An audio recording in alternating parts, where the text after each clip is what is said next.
Lorsque mon papa est parti, c'est là que je suis devenu officiellement le chef. Officiellement. Le chef, mais bon, moi personnellement, tel que je l'ai vécu, on parle beaucoup de tradition, les gens veulent savoir. Alors oui, j'ai dansé pendant 3 heures dans un état second, mais moi, j'étais en train d'enterrer mon papa, quoi. J'ai enterré mon père, quoi, tu vois.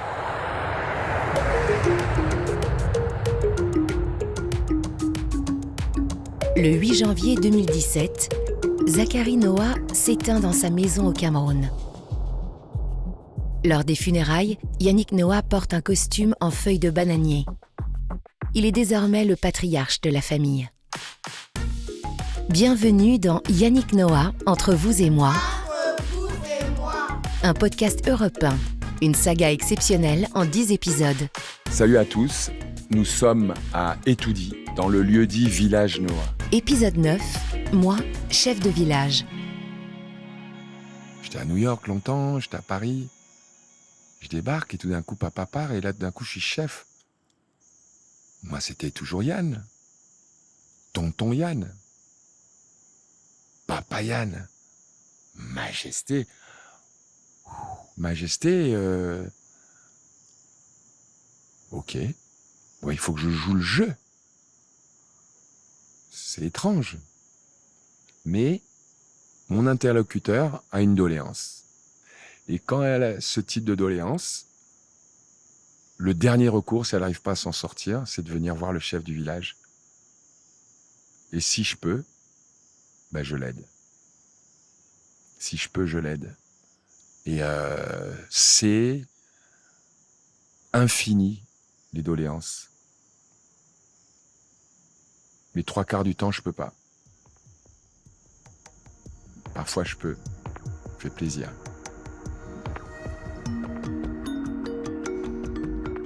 C'est beaucoup de problèmes de santé. On n'a pas la carte vitale ici.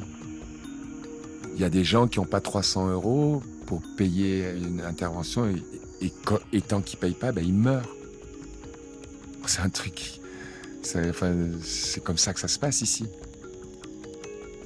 J'ai un jeune cousin, 2 heures du matin, j'ai 10 appels de sa femme, il était en train de mourir parce qu'il n'avait pas 200 €. J'aurais eu le message le lendemain, il était parti. Ça, je te parle de cas extrêmes. J'ai fait venir un container de fauteuils roulants, j'en ai distribué 35 qui sont partis en 6 mois.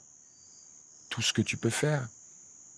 Beaucoup la santé, j'ai fait une petite infirmerie, un mini dispensaire à la maison là dans le village pour les premiers soins où j'ai des médicaments, où je peux donner des médicaments aux mamies, aux papis, très très proches.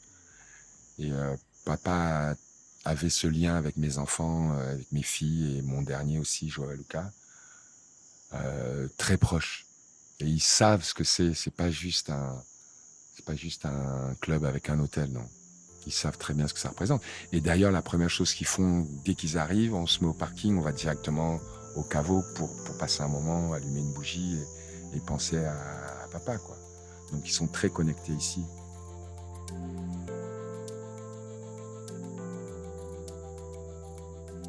Ce qu'il faut savoir, c'est que les ancêtres, on va dire dans la civilisation en France, ils vivent à travers la mémoire. Nous, au Cameroun, c'est encore plus fort. C'est encore plus fort.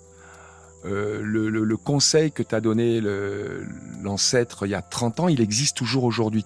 Tu t'en souviens, tu vis au quotidien par rapport au fait qu'il a décidé que cet arbre-là, il doit rester là. Et tu vis. Et donc, papa, lui, il est resté ici parce qu'il a eu cette vision extraordinaire que ces gamins, Nathalie, Zaza, Zakia et moi, ils sont en France. Ils vivent en France. Il était très content de ça. Mais ils sont aussi Camerounais. Une année, on est venu toute la famille avec tous nos enfants. Il n'y avait pas de place, on s'est retrouvés à l'hôtel. Et papa, ça a été une douleur pour lui. Il dit, qu'ils viennent ici et qu'ils aillent à l'hôtel, c'est pas possible. Et il est resté ici pour préserver l'endroit. Papa avait plein de frères et sœurs. Ils sont tous partis, mais papa a voulu garder ça et il a voulu, et il me l'a dit tout le temps, et alors à la fin de sa vie, quotidiennement, Yann, tu gardes cet endroit. Tu gardes cet endroit. Pourquoi? Parce que, je serai enterré là.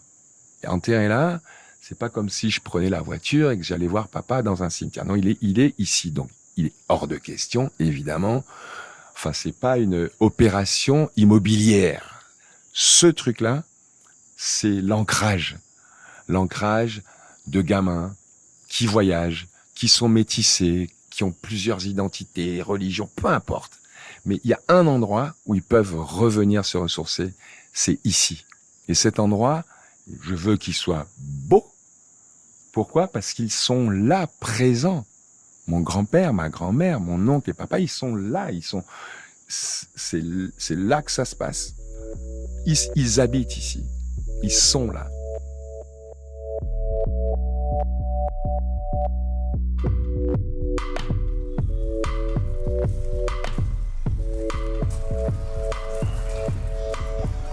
Alors nous sommes là, les amis, on est dans la propriété de mon grand-père. C'est ici en fait que toute la famille a grandi, que ce soit papa, tous mes oncles et tantes ont vécu ici dans cette maison, donc qui est la maison du patriarche. Voilà. Tout autour ici, tout autour de ça, c'était la brousse. Tout autour, c'était la brousse. Donc là, en général, la tradition locale veut que les patriarches soient enterrés là où ils ont habité. Voilà, donc c'est là qu'on a créé donc, le caveau familial qui est ici. Le caveau dans lequel il y a donc Papa Tara, Maman Gon, ma grand-mère, Jean, Noah, le frère de papa, et papa. Donc ils sont 4 à l'intérieur. C'est le caveau familial, voilà, qui reste dans la propriété. En ce moment, c'est merveilleux. C'est la reproduction des papillons, donc c'est un bon signe.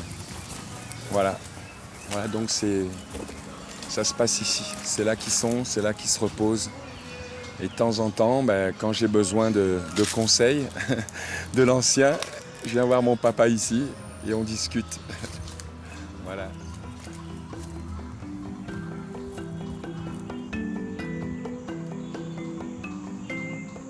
Donc ils sont présents. Et papa est présent.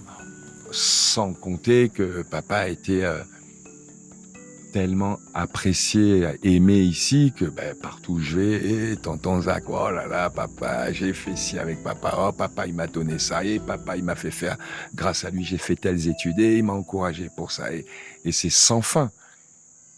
Donc, au moment où il me dit, Yann, viens ici pour garder le truc, parce que c'était moi qui pouvais le faire financièrement, mais c'était plus que ça en fait. J'ai réalisé quand je suis arrivé ici il y a 3 ans que c'était plus que ça, mais bien sûr je fais ça pour mes enfants.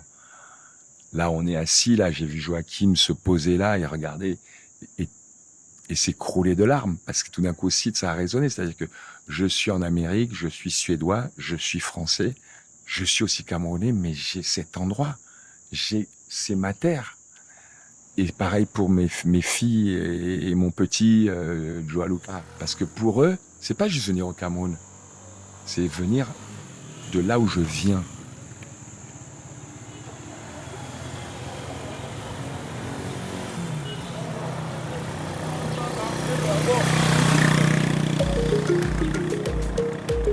Vous venez d'écouter Yannick Noah, Entre vous et moi. Un témoignage exceptionnel recueilli par Jacques Vendroux au Cameroun pour Europe 1. Dans l'épisode suivant... Et je me dis, putain, ils vont faire un truc quand je vais être crevé. Et des fois, j'ai des espèces de trucs. Je dis, putain, j'espère qu'il y en a 2-3 qui vont chialer sur ma tombe. Il y en a un qui va rigoler, d'autres qui vont dire bon débarras, des bas de délire, tu vois. Mais je dis, purée, il n'y a rien à Roland, quoi. Yannick Noah, Entre vous et moi. Entre vous et moi. Production Europe 1 Studio, Sébastien Guyot. Réalisation et direction artistique, Xavier Joly. Pour découvrir la suite, vous pouvez vous abonner gratuitement et glisser un maximum d'étoiles sur votre plateforme préférée.